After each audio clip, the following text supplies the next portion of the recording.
Assalamualaikum warahmatullahi wabarakatuh. Waalaikumsalam warahmatullahi wabarakatuh. Selamat malam, selamat datang di podcast Pondina. Pada episode kali ini kita kedatangan tamu Pak Galuh Alif Fahmi Rizky. Beliau akrab disapa Pak Galuh. Beliau adalah salah satu pengelola dan juga sekalian ketua ya Pak di Desa Wisata Tinalah di Kulon Progo. Saya bacakan sedikit tentang CV beliau. Beliau adalah alumni Universitas Ahmad Dahlan Yogyakarta, menempuh pendidikan S1-nya jurusan pendidikan biologi, lalu melanjutkan pendidikan magister di Universitas Negeri Yogyakarta, jurusan teknologi pembelajaran. Saya sempat stalking istilah anak zaman sekarang itu di LinkedIn Pak Galuh. Saya cukup aktif ya Pak di pengembangan teknologi. Jadi nanti kita akan membahas perkembangan teknologi. Misalnya Pak Galuh pasti berkecimpung di dunia teknologi, khususnya pemanfaatan teknologi di desa wisata. Oke Pak Galuh, bisa diceritakan sedikit tentang desa wisata Tinalah itu berkembangnya dari kapan, bagaimana perkembangannya sejauh ini Pak? Oke, terima kasih Bu Riza ya untuk salam jumpa ini. Tadi sudah disebutkan saya Galuh dari Desa Wisata Tinalah. Lokasinya itu berada di Kecamatan Samigaluh, tepatnya di Kelurahan Purwoharjo, Kapanewon Samigaluh, Kabupaten Kulon Progo, di daerah istimewa Yogyakarta. Jadi saat ini Desa Wisata Tinalah mulai selalu aktif di media sosial dan media-media lainnya. Jadi Desa Wisata Tinalah ini bermula perkembangannya adalah dari ide teman-teman yang ada di desa. Jadi saya termasuk junior ini di Desa Wisata itu. Jadi masih ada senior-senior 3 periode. Ada periode 1, periode 2, periode 3. Saya berkesempatan saat ini menjadi salah satu pengelola yang diamanai sekaligus menjadi ketua di Desa Wisata Tinalah. Jadi Desa Wisata Tinalah ini muncul juga tidak terlepas dari pemeran pemerintah di tahun yang lalu, tahun 2012 itu ada program PNPM pariwisata. Nah itu kami dari rekan-rekan di desa itu mengajukan permohonan berupa proposal untuk pengembangan kawasan desa menjadi suatu kawasan desa wisata. Tetapi sebelum menjadi desa wisata, kita juga sudah mempunyai potensi-potensi dan itu sudah dijadikan suatu kegiatan oleh teman-teman yang berkunjung. Jadi di tempat kami itu pada awalnya adalah tempat yang sudah mempunyai objek. Nah, objek itu ada Gua Seriti namanya. Kemudian ada Bukit Talon Miri dan juga ada situs Rumah Sandi. Nah, itu kegiatan-kegiatan yang sudah dilakukan, hanya saja pada waktu itu belum terorganisir. Jadi hanya sekedar berkunjung saja, hanya sekedar berkunjung ke dusun-dusun. Nah, tetapi dengan adanya desa wisata dari tahun 2013 ini kita petakan semua potensi-potensi, baik potensi dari SDM-nya sendiri, kemudian potensi alam dan budaya yang ada di kawasan desa Purwoharjo. Itu awal mulanya desa wisata Tinalah ini sampai saat ini bisa terus berkarya adalah dari adanya peran pemerintah untuk program PNPM pariwisata, dan dari itu kita kembangkan secara berkelanjutan dari paket-paket yang ada di kawasan desa wisata. Awal mulanya kegiatan juga paketnya masih sedikit, paketnya masih berupa camp, berupa kegiatan-kegiatan sederhana, tetapi dari perkembangan itu banyak paket-paket yang muncul, dan itu juga dari ide-ide wisatawan yang datang memberikan masukan-masukan begitu kan. Oh ternyata ada permintaan kegiatan hal kayak gini, ada permintaannya. Kemudian kita buat paket-paket selanjutnya. Nah, ada paket campground, ada paket homestay. Nah, itu homestay kemudian ada paket kuliner, paket jelajah alam, dan berbagai macam paket lainnya seperti untuk komunitas, ada gathering, dan lain sebagainya. Itu menjadi salah satu kegiatan-kegiatan yang ada di desa wisata. Nah, itu kurang lebihnya awal mula bagaimana desa wisata itu terbentuk, dan kita mungkin salah satu desa wisata yang tidak menggunakan nama desanya. Karena desa kita itu namanya Purwoharjo. Mungkin banyak desa wisata itu menggunakan nama desanya. Nah, kita nama Tinalah itu adalah nama sungai yang ada di kawasan desa kami. Nah, itu menjadi ikon di tempat kami karena nama sungai Tinalah itu juga sudah familiar di sekitar kawasan ya, sekitar kawasan kecamatan sekitar maupun di kabupaten kita sendiri di Kulon Progo ataupun yang berdekatan. Nah, itu menjadi ikon yang menarik ketika nama Tinalah itu digunakan. Kemudian kita itu berada di kawasan Pegunungan Menoreh dan ini menjadi sangat menarik.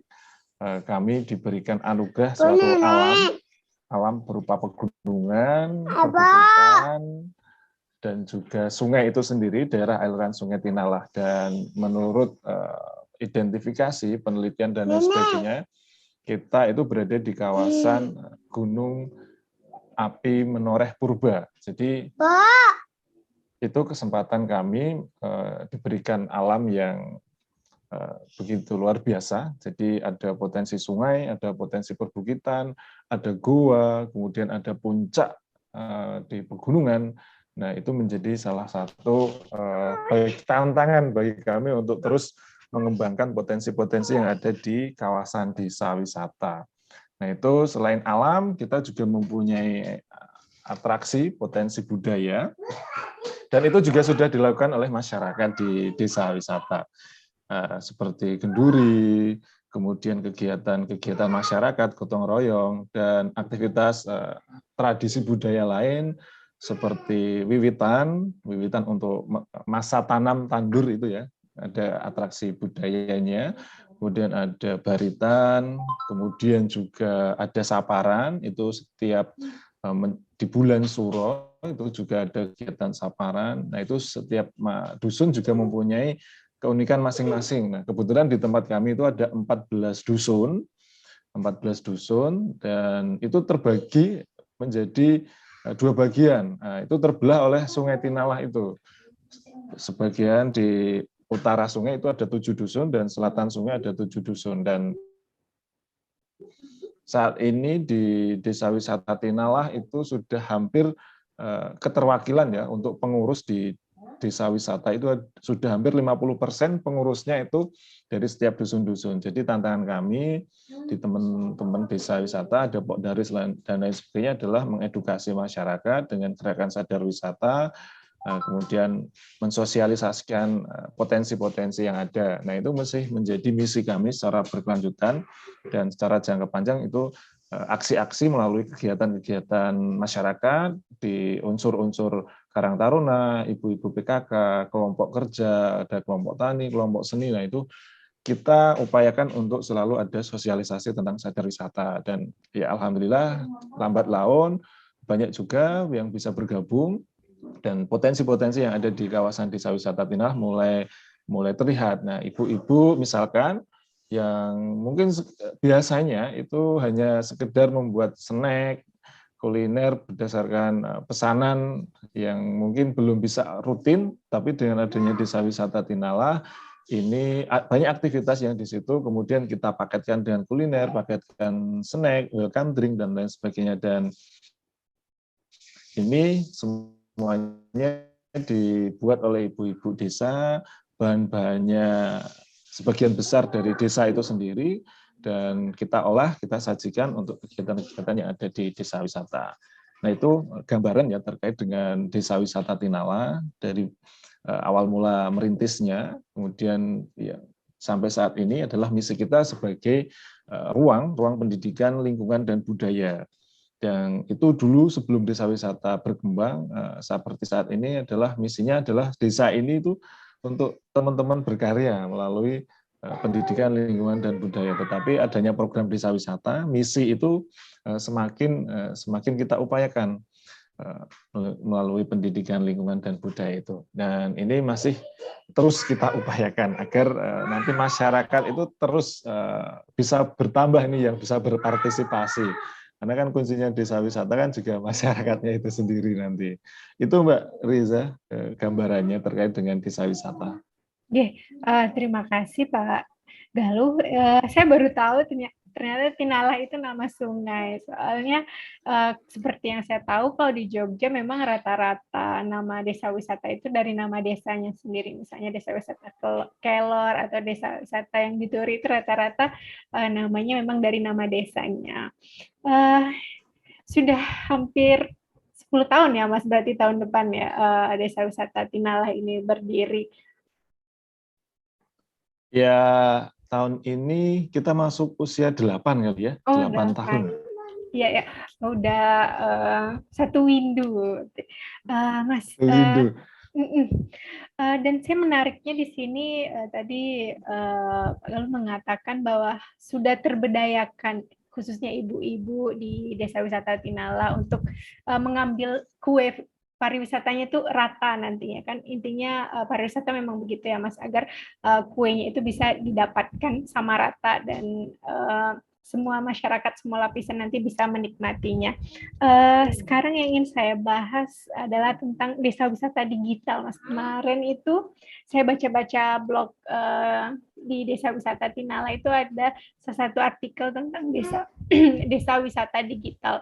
Dan saya juga mendapati desa wisata ini sangat aktif di sosial media, Mas. Sampai punya blognya memang dikelola dengan maksimal, sampai menjual paket wisata itu sendiri di blog pribadi Desa Wisata Tinala. Itu bagaimana cerita dan perkembangannya, Mas? Sejak kapan mulai memanfaatkan teknologi di desa wisata ini?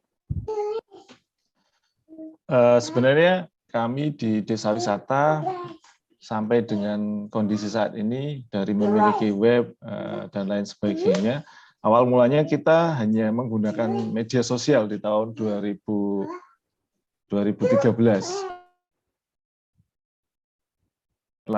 Saya ini kan penelitian dulu pakai blog juga tentang basic pendidikan kan, saya buat media pembelajaran berbasis blog. Nah itu tahun 2014 saya buat media pembelajaran berbasis blog, kemudian ternyata dari referensi tentang blog itu banyak manfaatnya, salah satunya untuk pendidikan, untuk pembelajaran, dan ada untuk promosi dan lain sebagainya. Nah, saya terus coba cari referensi pemanfaatan blog, dan awal mulanya di tahun 2014 hanya sekedar blog biasa, hanya tampilan berita dan lain sebagainya, belum sampai bentuk saat ini yang dengan konsep landing page seperti itu dengan paket-paketnya.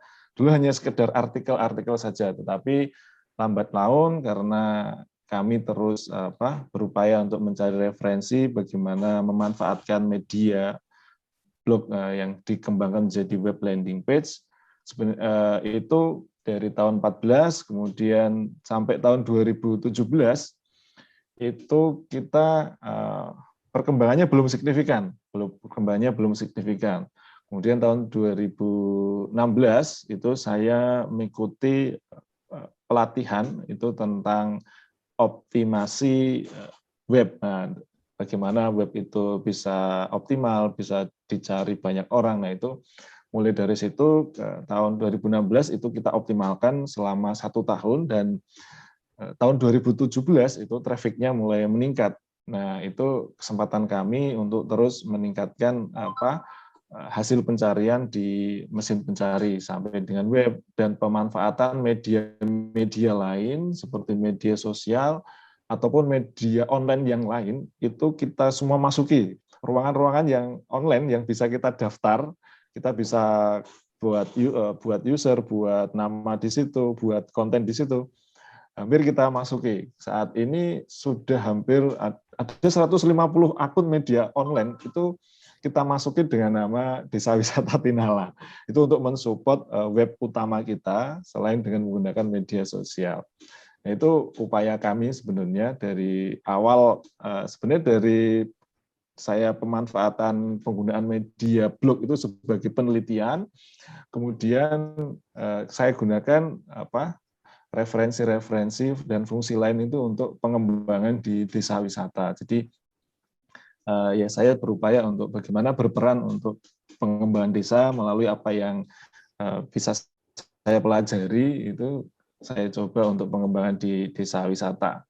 Itu sampai saat ini udah versi update versi webnya ini baru kedua. Jadi awalnya dulu belum seperti ini. Ada tampilan yang lain hanya standar banget. Dan dari referensi-referensi ternyata banyak yang harus diperbaiki, dan memang itu menjadi sesuatu yang menarik ketika kita mempunyai profil berupa landing page dan lain sebagainya. Ya, informasi-informasi paket, kegiatan, kemudian testimoni, kemudian tombol aksi berupa CTA, berupa WhatsApp dan lain sebagainya, itu kita integrasikan. Dan kebetulan kemarin juga ada layanan pihak ketiga itu memberikan kesempatan kita untuk masuk dan juga bisa diintegrasikan dengan web kita, sehingga ketika di situ seseorang ataupun wisatawan mencari referensi, ketika menemukan di info web kami di Dewi Tinala itu bisa melakukan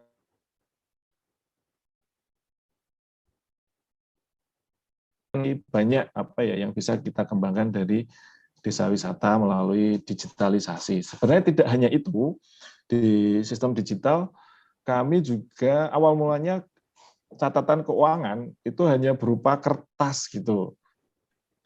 Berupa kertas, kemudian lambat laun kita juga belajar, ternyata dengan kertas itu kalau mencari info transaksinya kapan itu juga butuh waktu. Kemudian kita ubah menjadi Excel.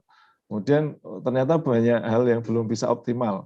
Kemudian kita pakai layanan pihak ketiga untuk pencatatan keuangan. Jadi dari kita bisa membuat kategorisasi transaksi dan lain sebagainya.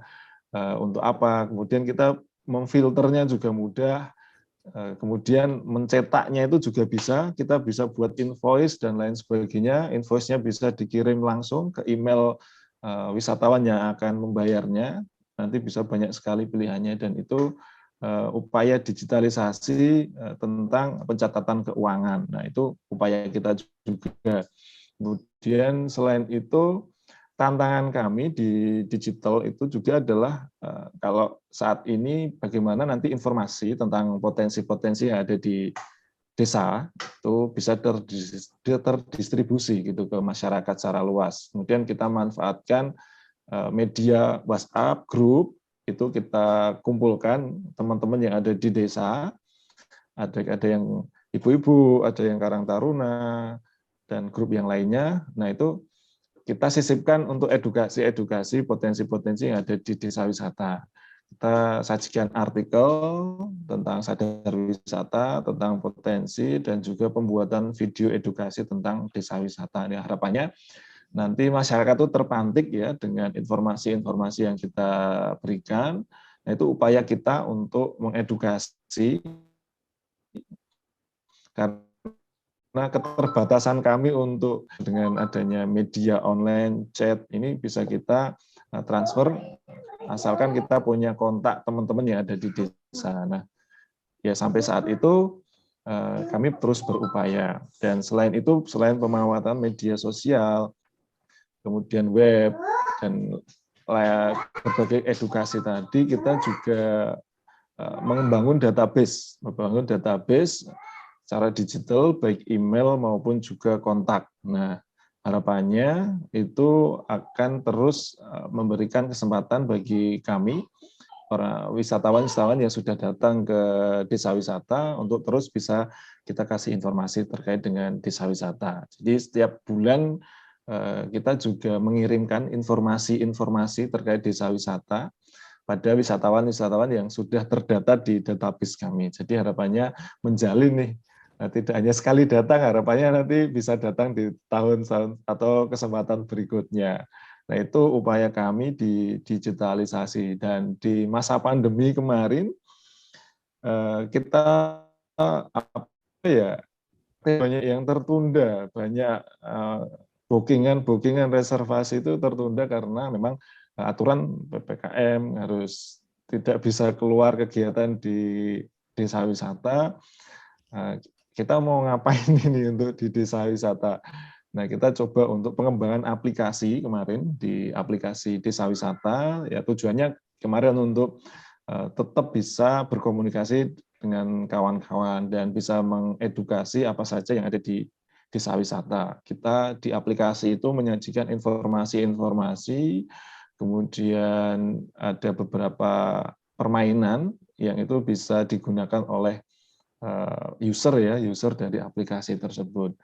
Dan dari perkembangan itu kita disupport juga tahun ini, kemarin dapat kolaborasi dari Universitas di Yogyakarta, itu pengembangan tentang artificial intelligence.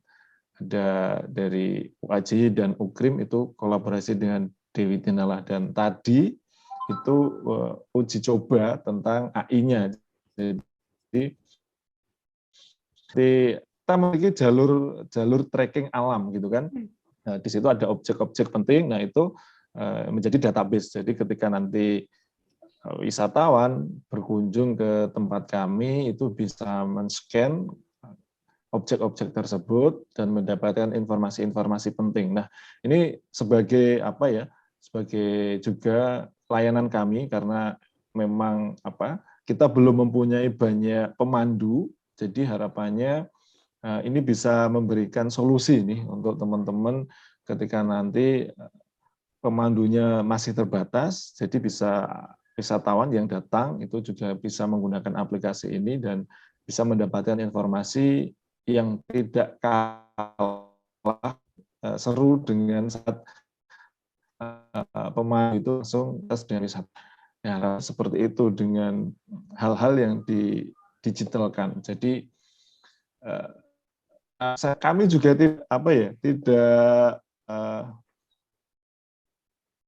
tidak menyangka wisata digital gitu kan. Kita hanya memanfaatkan media-media online, media digital yang kita kelola secara konsisten, tapi ternyata kok banyak orang itu disebut dengan desa wisata digital gitu. Gambarannya itu Mbak, untuk desa wisata Tinala memasuki era digital saat ini. Ya, terima kasih Pak Galuh. Ini sangat luar biasa.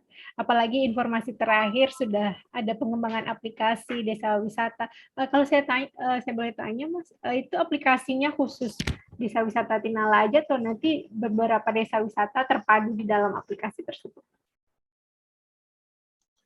Untuk saat ini masih ada di desa wisata Tinala karena memang objeknya masih terbatas di tempat kami, dan ini juga pilot project kan untuk AI. Jadi harapannya nanti bisa memberikan fasilitas untuk teman-teman bisa mengembangkan kegiatan dengan pemanfaatan teknologi ini. Jadi bisa saling kolaborasi. Dan juga di era digital ini transaksi pembayaran itu bisa menggunakan transaksi. Kemarin kita juga upayakan dengan QRIS itu, jadi wisatawan ketika tidak dengan cash nanti bisa menggunakan scan barcode QRIS, asalkan wisatawan itu punya ini dompet digital. Bisa banyak yang nanti mensupport untuk dompet digitalnya ini. Kalau sementara AI-nya masih milik desa wisata Tinala untuk dikembangkannya, dan sebenarnya saya juga kembangkan untuk informasi desa wisata di Kulon Progo berupa aplikasi juga, itu desa wisata Kulon Progo, karena kebetulan saya juga tergabung di forum komunikasi desa wisata dan kebetulan saya juga diamanai sebagai ketua Forkom di kabupaten, dan tahun saya ini juga saya kembangkan untuk web dan juga aplikasi. Nah, ini harapannya nanti teman-teman di desa wisata di Kulon Progo ini bisa mensuplai informasi melalui web maupun aplikasi. Kita mulai dari tanya-tanya soal web dulu, Mas. Kebetulan kan di website Desa Wisata Tinala itu sudah langsung menjual paketnya, Mas. Itu dimulai dari tahun berapa, Mas? Terus kira-kira trafficnya apakah semakin meningkat per tahun? Kita nggak bicara pandemi ya, Mas. Kita bicaranya sebelum pandemi. Bagaimana respon wisatawan? Apakah terbantu ataukah banyak melakukan transaksinya melalui website paket-paket yang sudah disajikan di website? Untuk perkembangan web itu memang mulai kenceng itu di tahun 2017, karena sebelumnya belum kita optimasi gitu kan, hanya sekedar informasi, tetapi dari optimasi itu kita tahu teknik bagaimana kata kunci dan lain sebagainya, targetnya siapa gitu kan. Nah, kebetulan kami di Desa Wisata itu menargetkan paket wisata, makrab, camp, gathering, kemudian untuk camping ground dan lain sebagainya. Nah, kita awalnya untuk hal itu yang kita targetkan. Dan ternyata responnya juga bagus untuk yang transaksi di tempat kita, karena kontak yang ada di situ menjual paketnya itu langsung bisa kontak saya ataupun rekan saya. Jadi di situ ada dua respon nanti ketika itu untuk menguji sebenarnya siapa yang nanti dihubungi gitu kan. Jadi kontak ini ada di bagian atas, ada di bagian bawah. Jadi ternyata ketika di bagian atas menarik, nanti wisatawan langsung ngeklik. Ketika di bawah nanti yang dapat kontaknya siapa. Nah, itu juga sebagai uji coba seberapa bisa web ini nanti bisa berkontribusi untuk mendukung transaksi di desa wisata. Dan dari pengembangan web itu, informasi yang tertarget dari makrab, camp, outbound, nah itu kami dibantu juga dengan layanan Google Business, Google Map, dan lain sebagainya, kita integrasikan. Nah, itu memberikan respon yang baik. Nah, teman saya yang menerima karena utamanya di teman saya sebagai backup gitu kan, itu sebelum pandemi itu hampir setiap hari itu ada yang tanya terkait dengan desa wisata dan bisa sampai closing. Nah, itu hal yang bisa kami kembangkan. Jadi paket makrab, kemudian paket camping, paket gathering dan lain sebagainya. Itu ternyata ketika wisatawan datang kok tahu desa wisata Tinala dari mana gitu kan.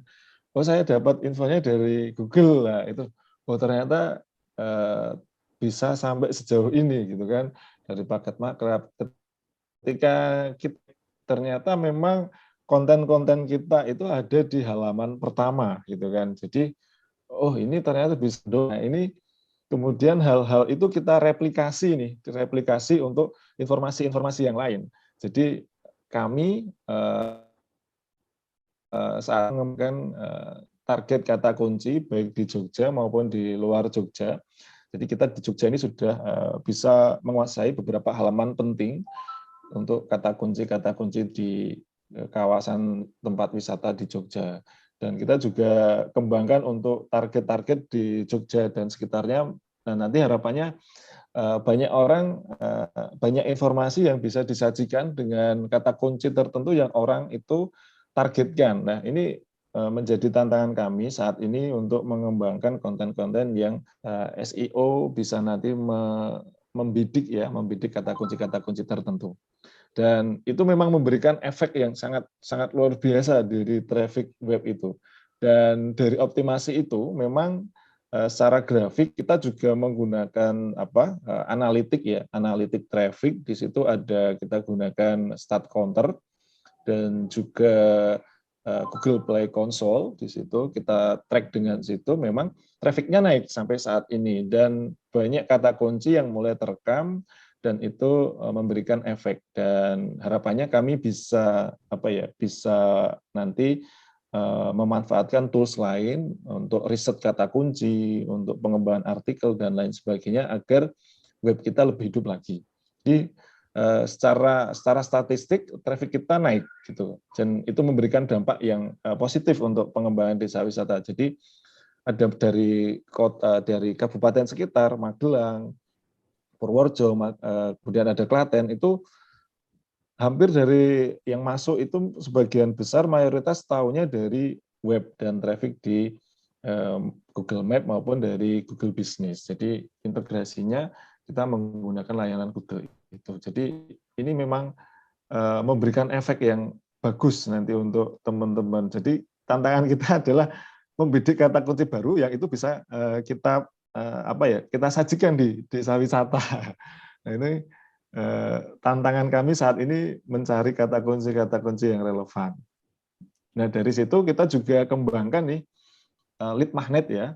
Kita kembangkan lead magnet berupa katalog, ada e-book dan lain sebagainya. Jadi ketika nanti download itu harus mengisi dulu kontak dan email. Jadi nanti e-book itu akan dikirim secara otomatis ke email si yang ingin download. Jadi dari situ nanti kita sisipkan paket kita untuk informasinya, dan nanti juga bisa kita informasikan lanjut dari kontak WA-nya juga emailnya secara bertahap. Nah, itu upaya kami sampai membangun lead magnet database-nya. Gambarannya gitu, Mbak. Ya, sangat-sangat menarik, Mas. Benar banget ya.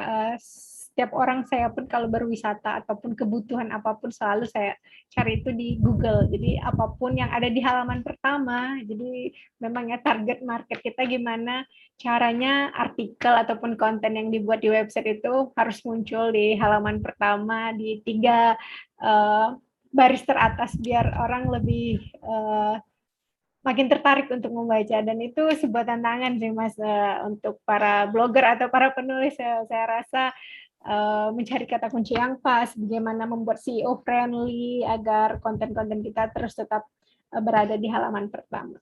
Oke Mas, ini juga menarik soal e-book. Jadi nanti data-data dari pengunduh e-book itu dimasukkan ke dalam database untuk diberikan promosi-promosi begitu ya Mas. Jadi kayak ada semacam MailChimp, setiap berapa kali itu dikirim ke kontak-kontak yang ada di database untuk update kegiatan di Desa Wisata Tinalah begitu kan Mas, kurang lebih. Iya, kita kirimi secara berkala.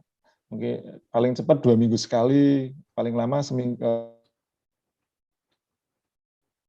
Kirimi untuk database itu, dan responnya juga bagus untuk para data itu memberikan support, dan ada juga yang ingin berkolaborasi, ingin melakukan kegiatan dan lain sebagainya, dan ternyata banyak sekali data-data itu dari dari luar Jogja. Jadi banyak dari universitas, dari tour travel, asosiasi. Nah, itu kita bisa identifikasi siapa sih yang download ini. Oh, ternyata dari pihak kampus. Nah, kalau pihak kampus nanti apa yang bisa kita kejar? Oh, mungkin pengabdian untuk pengembangan dan lain sebagainya di desa wisata, atau nanti mahasiswanya bisa kita tawari untuk makrab, untuk penelitian dan lain sebagainya. Kalau yang download itu ternyata tour travel, kita kasih paket-paket seperti itu.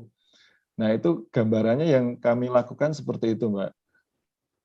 Ya, berarti sejauh ini baik dari website sendiri atau pemanfaatan teknologi Instagram itu sangat-sangat berpengaruh terhadap perkembangan desa wisata Tinalah ya, Mas?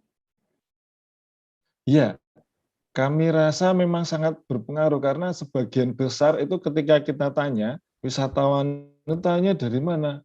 Dari web, dari Google. Nah, itu ini yang harus kita kejar gitu kan. Ya sebenarnya desa wisata kita juga masih muda, dan ini kesempatan kita untuk terus memanfaatkan TIK, era digital di online ini menjadi penting, karena online ini kan informasinya 24 jam disajikan gitu kan.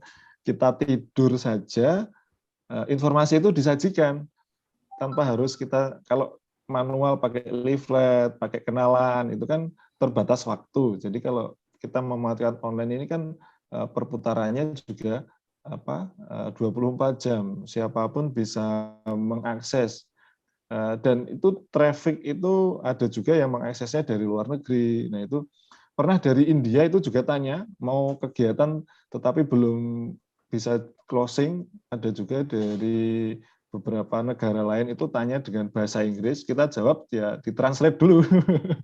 Ditranslate, kemudian kita balas bahasa Indonesia, translate lagi. Benar-benar. Nah, itu menarik tantangan bagi kami ketika ternyata bisa bisa dibaca oleh orang luar negeri. Orang luar negeri juga ada yang tanya. Itu wah, ini mungkin ada artikel khusus mungkin yang bisa ditargetkan untuk orang-orang luar negeri, dan ini masih kita masih coba upayakan. Apakah nanti membuat web baru dengan bahasa Inggris atau mencampurnya, ini masih belum ketemu formulanya.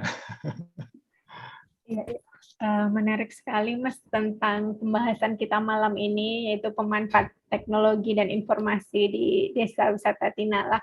Ya Mas, satu closing statement nih dari Mas Galuh, baik itu untuk mahasiswa-mahasiswa saya di UPN Veteran Jawa Timur. Kebetulan yang mengambil mata kuliah teknologi informasi pariwisata ini bukanlah mahasiswa pariwisata, Mas. Jadi mahasiswa dari jurusan lain yang tertarik dengan mata kuliah ini. Jadi salah satu program kampus mengajar itu adalah mata kuliah MBKM namanya, Mas. Bisa dari universitas lain luar UPN itu mengambil mata kuliah yang saya ampuh. Salah satunya yang kita bahaskan ini, Mas. Ada nggak Mas pesan-pesan untuk pemanfaatan teknologi ataupun baik untuk teman-teman di luar sana yang aktif berperan di desa wisata yang belum mengetahui tentang pemanfaatan teknologi? Oke, pesan-pesan untuk teman-teman terkait di era pemanfaatan teknologi yang begitu pesat, banyak sekali layanan atau tools yang bisa kita manfaatkan, sebisa mungkin kita gunakan dengan optimal. Jadi sebisa mungkin kita juga tahu bagaimana sistem kerja dari teknologi tersebut. Jadi itu nanti akan membantu agar lebih optimal. Dan ini juga berdasarkan pengalaman ketika saya dulu belum tahu bagaimana cara SEO, cara optimasi dan lain sebagainya. Ternyata itu hanya sekedar media yang ada, tetapi tidak banyak orang tahu. Tetapi ketika kita tahu bagaimana suatu media atau suatu teknologi itu bekerja,